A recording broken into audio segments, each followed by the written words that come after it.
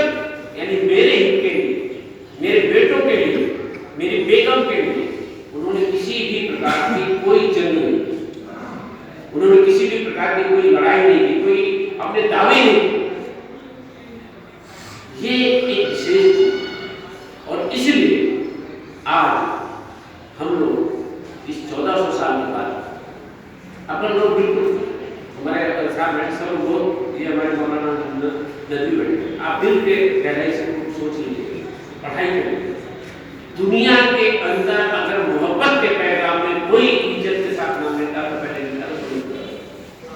لیکن اگر اس کے بعد کو دوسرا نام تو مولا علی کا ہی آتا ہے، ابو بکر صدیق اور عثمان اور ان کا نہیں آتا. یہ لیے بتا رہا ہوں، آپ کبھی بھی سروے کر لیجیے، آپ جب اس کو دھیان دیں گے تو آپ کو لگے گا کہ یہ کیا ہے. اس لیے تھی کیونکہ جب اس چادر میں بیٹھ کر کے 5 لوگ گئے، اس آسمان کے اوپر گئے، اللہ تعالیٰ کے ساتھکار کے لیے گئے، ملنے کے لیے گئے، تو کون کون تھے اس میں؟ مولا علی، بی بی فاطمہ تھی، امام حسین تھے، یعنی ان کے ساتھ میں خدائی روح تھی. اور خدائی روح کے کارن ہی مولا علی کے بیٹے اللہ کے نواسے، اللہ کے رسول کے نواسے